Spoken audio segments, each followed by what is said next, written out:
อยู่กันได้นี่อันนี้เนาะโอ้สิลงแล้วอันนี้มาเนาะแบบเดียวกันเลยกับเพื่อนน้องน้ำนี่พี่น้องนะเนาะขออนุญาตเดินครับโอ้โหจุดโตโอ้โหโตเกือบดีดอกค่อยโอ้ยว้าวโตมันแปะไปชื่อใช่นี่เนาะแปะไปชื่อบ่ได้ตอกบ่ได้เอายังมัดเลยนี่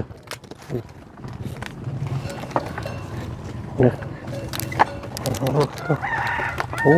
ยนี่ทิพเข่าเจ้าบ่ปอติบเข่ากันพี่นี่พี่น้องเอ้ยนี่เข่ากับเบิดแล้วโอ้ยติบเข่าพี่น้องเอ้ยมันเหี่ยวปอดตัดไม้กับไรแบกไม้กับไรเห็ดไทยเห็ดอันนั้นกันคือกันได้ไปเสียบอนเขาปลูกต้นบ่เขาปลูกไม้วิกบ่แล้วก็เสียไปซักเขายันอ้ายก็เป็นขอโทษเด้ออ้ายอันอยู่บ้านนี่บ่แม่นแล้วอ๋อพี่น้องเพื่อน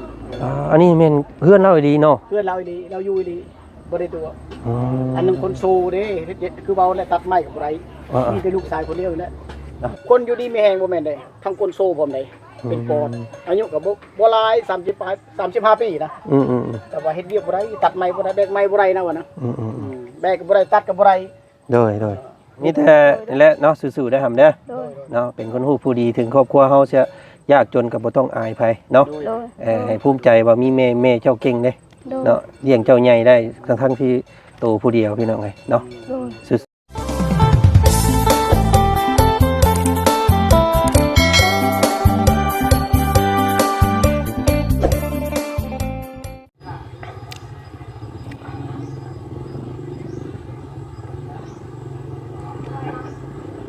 เนาะป้าตัว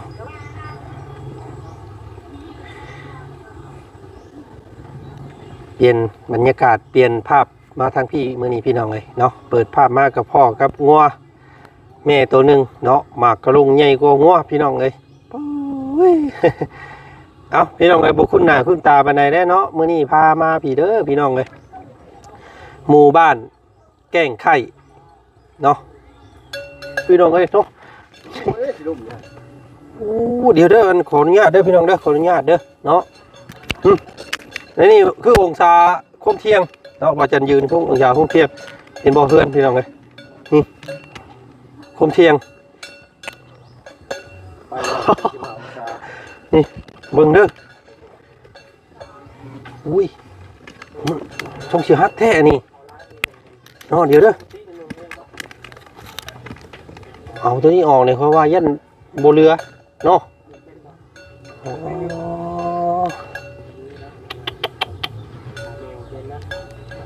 อุ้ยบ่ได้เด้อพี่น้องเอ้ยเฮ็ดค่อยฮะ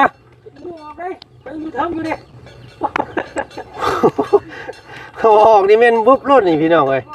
ค่าตัวเดียวนี่อ๋อคิดเห็นแบบนี้นี่คิดเห็นน้องน้ำบ้านสกีพินเนาะน้องน้ำเฮือนเซพี่น้องเอ้ยอันนี้จักน้องอีหยังอันนี้พี่น้องเนาะมาเบิ่งมาทักทายเบิ่งก่อนพี่น้องเอ้ยมาเนาะมาเบิ่งรีวิวเบิ่งบ้านก่อนรอบบ้านก่อนเนาะไปมันกระโพดเนาะกันนี่พี่น้องเอ้ยแม่นบ่นี่โอ้โหมุมนี่โจ้อยู่กันได้นี่อันนี้เนาะโอ้สิลงแล้วอันนี้มาเนาะมาเบิ่งคอยย่างทางนั้นคอยบ่กล้าย่างเนี่ยมันทักทับ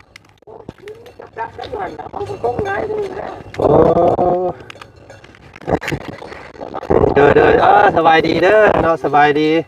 พี่น้องไอ้น้องผู้นี้บ่เนาะพี่เจ้ายืนอยู่พี่ครับโอ้เนาะสบายดีป้าลุงเนี่ยพี่น้องไอ้โอ้เบิ่งเนาะฟังเสียงน้องคนนี้เนาะเห็นแต่ในคลิปพี่น้องเลยเนาะเพื่อนเจ้าบ่นี่แม่โดยโอ้อยู่กันเจ้าคน2 คนแม่กับลูกโอ้แม่กับเจ้านี้โดยถูกพี่น้องจักปีแล้วครับนี่เพื่อนโตนี่ 30โอ้โอ้ย 30 ปี 10 ปีประมาณ10 ปี ได้แล้ว10 ปีเนาะ อืม พี่น้องเลยเอาอันนี้ขออนุญาตอันวางให้เจ้าเด้อตัวนี้เด้อ ดู เนาะครับ เอาด้วยใจก็ดูขอบใจก็ ขอบใจก่อนหนุ่มมือเนาะไปเอาเกี่ยวไปตั้งไว้ก่อน บ่ขึ้นไว้เองบ่ ฮะ บ่ขึ้นไว้เองบ่ ใส่เบิ้งปอโอ้ขออนุญาตได้มีเสียงหัวเสียงเล่นนี่ด้วยพี่น้องเอ้ยมันกับโอ้ยกับโพดนี่เนาะมันสีลงแล้วเนาะมันสีหักแล้วมันสีพ่นอยู่ว่าปีนี้พี่น้องเอ้ยต้องเบิ่งเลิกเนาะเบิ่งเลิกเบิ่งโอ้มันอยู่น้ำตัวนั้นอยู่น้ำตัวข้ามนี้ ไปที่ไหน ต่อเนาะครับพี่ครับ ไอ้หากันมาครั้งแรกพี่น้องยังบูฮู้จักอันยังบูฮู้จักกันเนาะพี่น้องเนาะอันนี้โตซื้อนี่ได้เฮ้ยเจ้าซื้อยัง เสื้อนะ บ่ซื้อเจ้านะ ชื่อใจ ซื้อน้องใจ โดย จักปีเลย 12 ปี13 ปี 12 13แล้วเนาะ โดย เป็นลูกผู้เดียวบ่อันของเจ้านี่มีคนเดียวบ่ลูกเจ้าอันเมอันลูก เจ้านี่เป็นลูกผู้เดียวบ่ โดย อ๋อแม่เจ้าไปใช้มื้อนี่ ไปให้ ไปให้เลยไกลบ่ให้เจ้า ให้อยู่พุทธ อ๋ออยู่ทางมาพุ่น โดย ทางพุ่นบ่ โดย พี่น้องเอ้ยเนาะคำพุ่นบ่เรามาคำบ่เรามาจุลงนี่มืดบ่ 4 โมงมื้อ 4 โมงอันนี้มันสิ5 โมงเลย เนาะเจ้าพี่น้องเอ้ยเนาะก็คลิปนี้ก็มาเยี่ยมมายามครั้งแรกว่าจันก็ได้ แต่ก็เอาเข้ามาอยู่แต่ว่าบ่เคยเห็นเฮือนหลังนี้จักเทื่อเนาะคือว่าแล้วบ่ได้เข้ามาใกล้โดนเติบแล้วพี่น้องเอ้ยเนาะบ้านหลังบ้านนี่ เนาะบังเลยบังคนคือแม่นเพื่อนนั่นมากกัน อันขอโทษเด้อเนาะขอถามที่ไปที่มานี่เจ้าอยู่กับแม่2 คนเนาะ โดย บ่มีอ้ายบ่มีน้องบ่ บ่มี เจ้าลูกโทนเนาะว่าไงเนาะ โดย แล้วพ่อเจ้าได้ไปใช้ทำ พอตายไปแล้ว อ๋อพ่อเสียแล้ว โดย โอ้เฮ้ยอันนี้ก็เป็นกำพร้าพ่อได้สนิทพี่น้องไงเนาะอยู่กับแม่2 คนเนาะ โดย อืมเพิ่นพ่อเจ้าเพิ่นจากไปดนเติบแล้วบ่จักปีเลย ประมาณ20 ปี ได้20 ปีแล้ว โดย โอ้อันแม่เจ้าบ่ได้เอาผู้ใหม่บ่ซะครับบ่ได้มีผัวใหม่บ่ บ่มี เพิ่นบ่เอาเลย โดย โอ้แม่นบ่เจ้าถามอ่ะ อ๋อ20 ปีน้องคนนั้นก็13 ปี ยันว่าเราเมย์เราบอกว่าพอเราเสียตั้งแต่20 ปีอะสิ นี่ได้แล้วได้ เนาะ โอ้แต่ว่าผิดแล้วหามเลยเนาะตัวชื่อ ได้ทานมาตอนนั้นประมาณ6-7 ปีมันนะ จักปีเลยตูน คอยนี่ เดี๋ยว 13 ปี 13 ปีเนาะเขาโรงเฮียนอยู่บ่ เข้ายามเพียยามเพีย เดี๋ยวนี้เพิ่นปิดเดี๋ยวนี้เนาะ โดย อยู่ปอยังแล้วครับอยู่ปอยังแล้ว ป.2 ปอ2โอ้ยน้องเพิ่นก็เว้าเก่งอยู่พี่น้องเนาะอยู่ที่เขาถามน้องเพิ่นก็ได้เนาะอันนี้เพื่อนเจ้าแท้ๆเด้เนาะนี่เนาะ โดย อยู่นอนอยู่นี่เลยเป็นบ่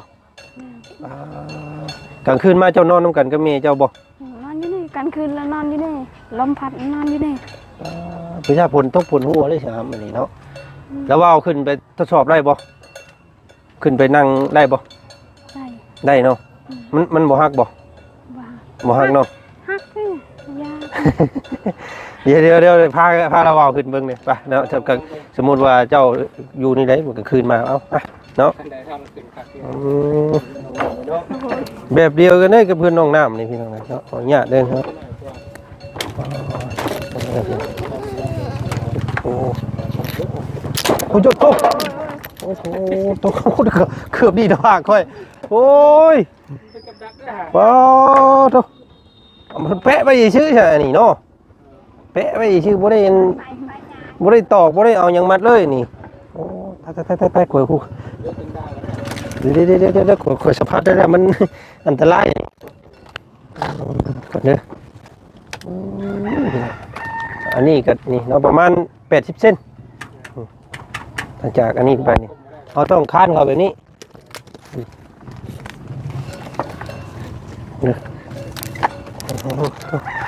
โอ้อันนี้คือเพื่อนด้วยพี่น้องเนาะอันนี้คือเพื่อนของน้องใจเนาะ โดย น้องใจซื่อๆนี่บ่ซื่อตัวนะใจสมใจบ่หรือว่าหยัง สีใจ ใจซื่อ อืม ๆน้องใจดีเนาะ โดย อืมมาพี่น้องมาเบิ่งใกล้ๆเนาะอ๋อนอนแบบนี้เลยนี่พี่น้องอันนี้มันอันนี้เพิ่นก็จองไว้ซื่อๆนี่โอ้สิขาดแล้วนี่ก็ได้พี่น้องตายอันนี้มีหยังทำนี่ แมวห้ำแมวคอยนี่ เพราะอาหารแมวอันนี้อาหารแมวเจ้าเนาะอ๋อเพิ่งนะมาเดี๋ยวท่องเพิ่งกัน เดี๋ยวว่าจันที่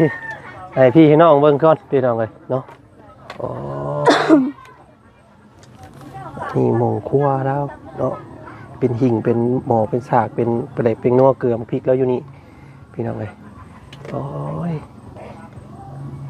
ใช้อันหมงนอนเจ้าได้ใช่ครับ แม่ นอนอยู่นี่ แม่นอนอยู่นี่พลอยนอนอยู่นี่ เอ้ามุ้งเงียงบ่มีบ่ มีมุง ว้านอนกลางคืนบ่มีมุ้งเลย โดย โอ้ยพี่น้องเลยเนาะว้านักสุดเด้อเท่าที่เห็นมานี่พี่น้องเฮือนชานอันนี้แม่นดีได้พี่น้องโมเมนต์ว่าน้องเพิ่นเว้าตรงเว้าตัวแต่อย่างใดเนาะหลายคู่หลายคนชาวบ้านเพิ่นก็บอกว่าแม่นดีเนาะการเป็นอยู่ของน้องเพิ่นดีเลยว่าซั่นพี่น้องเลยเนาะฝนตกหัวบ่ครับ โดย หัวบ่ หัว เปียกบ่ได้นี่เนาะ อืม โอ้เบิ่งพี่น้องเลยเนาะให้พี่ให้น้องเบิ่งชมเวลาเจ้าจู้ไผเด้ครับเจ้าจู้ไผเด้เจ้าจู้อยู่ไส จุ จู้ไผแบบ1ข้าว1น้ำ จุนี่อยู่คุนี่ โอ้จู้อยู่นี่ ดังนำกะโอ้ยอยู่พุทธน้ำ เวลาไปเอาน้ำเอาหยังไปตักเอาอยู่ในน้ำก๊อกพุทธน้ำโยกบ่ น้ำมันดาด โอ้พี่น้องเลยเนาะเบิ่งเด้อแล้วเอาเบิ่งก่อนอ๋อตัวพี่น้องอยู่มันเสียงลั่นก็กวกสิเกียบเดี๋ยวขอย่านเด้อนี่พี่น้องเอ้ยเนาะ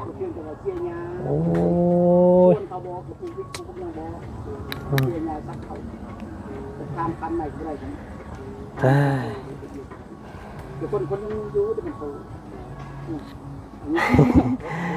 เอ้ยพี่น้องเอ้ยเนาะ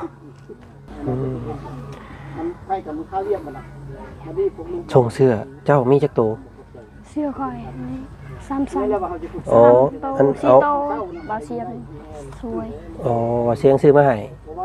ซื้อ พี่น้องเอ้ยกลางค่ำกลางคืนมีไฟบ่ครับไฟใต้ ภายใต้ มีบ่ มี ไฟยังเตอใส่ดอกไฟมันเด้อันนั้นบ่ โดย โอ้แบบนะอันนี้ติบข้าวบ่นี่ติบข้าวเจ้าบ่ โดย ปอติบข้าวกันพี่นี่พี่น้องเอ้ยนี่ข้าวก็เบิดแล้วโอ้ยติบข้าวพี่น้องเอ้ยมัน เหี่ยนมาแล้วนี่เนาะ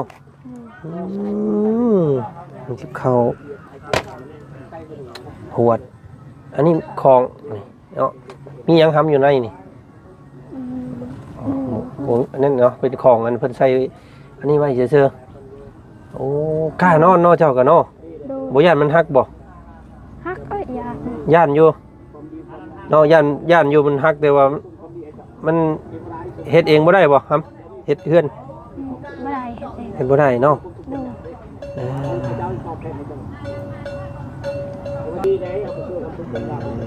พี่น้องน้องมื้อนี้ทางบ่าวจันทร์พาป้าลุงมาทำความรู้จักกับน้องใจพี่น้องเนาะน้องใจอายุ13ปีอยู่บ้านแก้งไข่เนาะครับเนาะ โดย เมืองเซโปนแขวงสวรรณเขต โดย แม่เจ้าชื่อหยัง แม่เจ้าซื้อทุกอาทุ่งแม่เจ้าไหน โดย ชื่ออาทุ่ง โดย จักปีเลยแม่เจ้า ประมาณ15 15 ปี บ่แม่เจ้านั่นน่ะ ประมาณ15 ปีเนี่ยคอย มันบ่แม่นเนาะเจ้าก็13 ปีเด้ คอยนี่ เออ 13 ปีคอย แม่เจ้าได้จ้ะ ประมาณ15 ปี เอ้ยเนาะบ่แม่นเจ้าเนาะแม่เจ้า15เจ้า13มันบ่แม่นเนาะแม่เจ้าต้องใหญ่กว่าหั่นติ บ่ฮู้เนาะ บ่ฮู้นะบอกว่าบ่ฮู้เด้อเนาะน้องเพิ่นบ่ฮู้พี่น้องเนาะคำพุ่นแหละแม่เจ้ามาเนาะเอาพี่น้องเนาะไปลงมาตารางก่อนบัดนี้เนาะแล้วเอานี่ไว้ให้แม่เจ้าเด้อมื้อแรงเด้อ โดย บอกว่าเบาจันเอามาให้เด้อ โดย เอาพี่น้องเนาะเฮ้ยฮึบเอาเนาะเอาขอบใจพ่อเนี่ยพ่อจอน ขอบใจ ขอบใจเด้อพ่อจอน ขอบใจเด้อพ่อจอน ที่เอา อยู่ดีมีแห้งให้หลานรวยเด้อให้โชคงานอยู่ให้ยืนความเจ็บอย่าได้ความไข้อย่าสมีขอบใจ โอ้เก่งหลายเนาะหน้าตาดีเด้อน้องเพิ่นก็ได้พี่น้องเลยเนาะแต่ว่าโอ้ยเนาะเอาอ้ายสิให้เลือก2ข้อเด้อ โดยเนาะเจ้าอยากเลือกหยังให้เลือกอย่างหนึงถ้าเจ้าเลือกได้ในชีวิตเจ้าอยากได้หยัง นั่นหยัง แปลว่าในชีวิตเจ้านี่นะเจ้าอยากได้หยังแฮงกว่าหมู่นี่ให้1ข้อถ้าเลือกได้ อยากได้เฮือน อยากได้เฮือนอยากได้เฮือนให้แม่ อยากได้เฮือน พี่น้องเนาะน้องเพิ่นอยากได้เฮือนพี่น้องเลยคือว่าแหละเนาะเราเห็นสภาพนี่ก็คือว่าอย่างเดียวนี่แหละว่าซั่นซะพี่น้องเลยเนาะมุงพักมุงเศร้าสักมื้อสักวันนะครับเด้อเนาะโตขอให้โตได้เฮือนเนาะที่เน้นหนาที่มั่นคงกว่านี้เนาะสักมื้อสักวันโตต้องได้พี่น้องเลยเนาะสู้ๆใหญ่ไวๆเป็นคนฮู้ผู้ดีเด้อตั้งใจเฮียนพี่น้องเลยเนาะพ่อเสียพี่น้องเลยเนาะแม่ก็ไปหย่าไปเฮ็ดให้อันอยู่ให้ยังบ่มาก็เลยเผาเพื่อนถาแม่ให้พี่น้องเลยไปเนาะลงมาผีบาทนี่โอ้เตะโอ้เนาะจุ๊แต่ฮับคอยได้ขอญาตเนี่ยโอ้ยคนลึกดีนี่เพื่อนรักใจ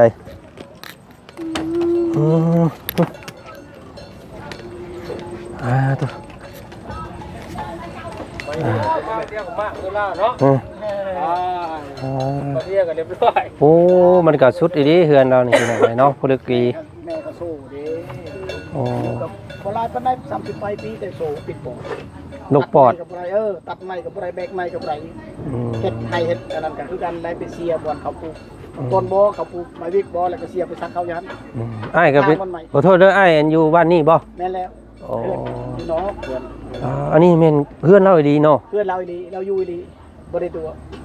อันนึงคนโซเด้เฮ็ดคือเว้าแล้วตัดไม้กับไรนี่เป็นลูกชายคนเดียวแล้วรับเป็นปอดอันนี้คือเสียงจากชาวบ้านบริเวณรอบเคียงนี้เพิ่นมายั่งยืนเนาะพี่น้องเนาะว่าเราก็คัดสนในรีว่าซั่นซะเนาะเป็นผู้ป่วยอีกแน่แล้วก็สภาพมันก็เบิ่งเอาได้พี่น้องเอ้ยเนาะมันจะเป็นในรีนั่นทางเฮาอยู่บ้านก็คิดเห็นอยู่แต่มันเฮ็ดได้มันจักเฮ็ดมันได้ก็ไกลๆน่ะมันก็ต่างคนต่างหาอยู่หากินคือกันเนาะไผกันเนาะปกติกันแหละเดือนก่อนก็ยังมันจะซึ้งๆอยู่ได้เสาเลยถ้าเข้าเท่านี้โอ้มันจะลงไปแห้งเลยนี่มันก็โพดดีๆเลยพี่น้องเนาะโพดแม่เป็นโซ่เป็นนี่โอ้อันเพิ่นนั่นน่ะเป็นคือว่าเป็นเฮือนโอ้เพิ่นจะอยู่นี่เอาอยู่ที่ครัวแล้วพี่น้องมันก็ซ้ำอูดตัวเองนี่เนาะกินอยู่ นี่แหละบ่มีบ่อนเฮ็ดกินน่ะอยู่นี่แหละเพื่อนจริงๆแท้จริงอยู่นี่แหละอันนี้ก็บ่อนเฮ็ดกินแล้วเด้ถือว่าเป็นหุ่นครัวเลยนี่แหละกินอยู่นี่แหละ ซ้ำเหมือนว่าย่างตัวเองนะกับจูไผ่เนาะ มันไปฮะ บ่กล้าเข้าดอกพี่น้องไอ้บุกข่อยอันนี้ข่อยย่านอยู่ในนี้ก็นี่ ที่แรกอันพอเข้ายังมันตั้งอยู่มันเข้าอีกครั้งที่2ยังมันเงียงไปนิดนึง ถ้า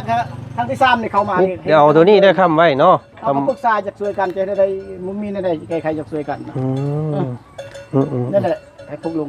คิดเห็นอยู่เลย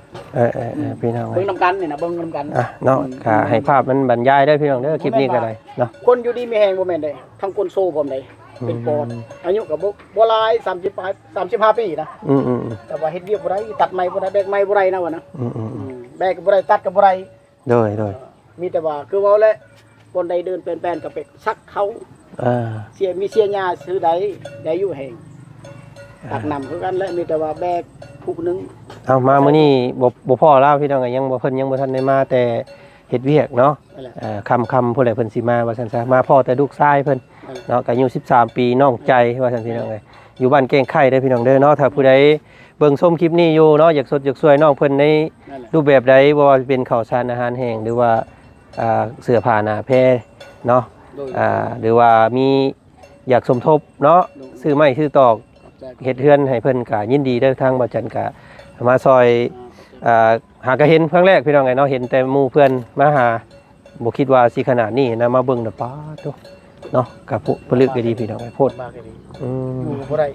ผัวเพิ่นนั่นเสียแต่ดนแล้วบ่แต่ดนโอ้แต่เรายังฮู้นั่งบ่ได้ฮู้นั่งเว้าง่ายๆนี่น้องเพิ่นยังบ่เห็นหน้าพ่อซ้ำเนาะนั่นแหละบ่เห็นเลยนะยังบ่จื้อคนเนาะบ่จื้อซ้ำนะเราก็บ่มีครอบครัวใหม่เลยบ่บ่มีเลยบ่มีไปมักเด้เป็นคนโสดเด้โอ้พ่อตายปะแล้วก็มาเลี้ยงลูกลำพังโอ้แต่เราก็เก่งเนาะเลี้ยงลูกได้เนาะสายไปแล้วเด็กว่าอายุมันลายไปแล้วไปบัดนี้ก็ให้มันเฒ่าไปเนาะอายุ30ไปก็พญาติก็มันขึ้นลายเด้บัดนี้เด้เรียกกันบ่ได้นะเอาหำมาพี่หำเนาะไอ้สิไปปะก่อนบัดนี้เนาะมีแต่นี่แหละเนาะสู้ๆได้หำเด้อเนาะเป็นคนฮู้ผู้ดีถึงครอบครัวเฮาจะยากจนก็บ่ต้องอายไผเนาะให้ภูมิใจว่ามีแม่เจ้าเก่งเด้เนาะเลี้ยงเจ้าใหญ่ได้ทั้งที่โตผู้เดียวพี่น้องไงเนาะสู้ๆเนาะเดี๋ยวถ้ามีเพิ่นผู้ใจบุญมีหยังซอยหยังมาเดี๋ยวอ้ายสิมาหาใหม่เนาะพี่น้องเนาะสู้ๆพี่น้องเอ้ยได้แต่บุญวาสนาเฮานำเนาะน้องเนาะเอาขอบใจพอจรเพิ่นอีกรอบนึงไงขอบใจเด้ออยู่ดีมีแฮงเด้อเนาะอยู่ดีมีแฮงเด้อแข็งให้เรารวยอยู่ดีสาธุเนาะพี่น้องนะเพิ่นเข้าพระเยซูบ่หรือว่าเป็นถือฮีดทำซุมเจ้านี่แหละเนาะโชคดีครับไอ้ไปป้าก่อนมื้อนี้ไปก่อนเนาะพี่น้องเนาะเอาฝากน้องใจเนาะแต่ว่าน้องเพิ่นบ่มีนามสกุลหยังแหละพี่น้องแต่ว่าจักสิใช้ใจหยังใจดีเนาะใจกว้างใจขวางเนาะใจดีเนาะเอาบ่ใจดีน้องใจดีโอเคน้องใจดีพี่น้องสู้ๆเนาะไอ้อันเอาไว้ก่อนพี่น้องจำบ่ได้มันทับไปได้มันลมเห็นบ่เวลานอนเนี่ยรู้จักเด้อเดี๋ยวมื้อหน้าไอ้สิแวะมาดินน้ำใหม่เด้อลมทับเลยบัดนี้จำบ่ได้สิลมนั่นยังมุ้งสุดๆพี่น้องเอ้ยเนาะโพดอีหลีพี่น้องเอ้ยคลิปนี้ลำบากอีหลีอันนี้เสียงจากชาวบ้านเพิ่นมายั่งยืนให้เนาะก็ถือว่าอยู่ในนี่กินนอนในนี่แหละจะเบิ่งนี่การลำบากมันสิโอ้ออกมาพี่ก่อนไอ้ญาตินะเฮาเนาะอย่ามันบุบลงใส่เด้คิดแต่ต้นเฮาก็โอ้คิดกลางคืนก็จักสิบ่ได้เพื่อนลมทับเลยนะสุดๆแหละพี่น้องเนาะกะถ่ายทำภาพนี้ลงไปกะให้ทาง FC ผู้ใหญ่ใจดีเพิ่นพิจารณาเนาะเบิ่งคลิปแล้วก็พิจารณาเบิ่งพี่น้องเนาะเห็นตามสมควรก็เป็นครอบครัวที่ยากจนที่สุดในหมู่บ้านกับว่าแม่นพี่น้องเนาะเนาะคลิปนี้ทางบ่จันมานำเสนอให้ป้าให้ลุงเบิ่งส้มซ้ำนี้ก่อนเนาะพบเจอกันใหม่อีกโอกาสหน้าพาใหม่ค่ะมีอย่างเดียวบ่จันสิเข้ามาหาน้องเพิ่นใหม่อีกเด้อเนาะคลิปนี้ไปก่อนนะหำเด้อบ๊ายบายไปพี่น้องเลยเนาะขอบใจได้เด้อเนาะขอบใจหลายๆเนาะโดยเจ้าเนาะ จน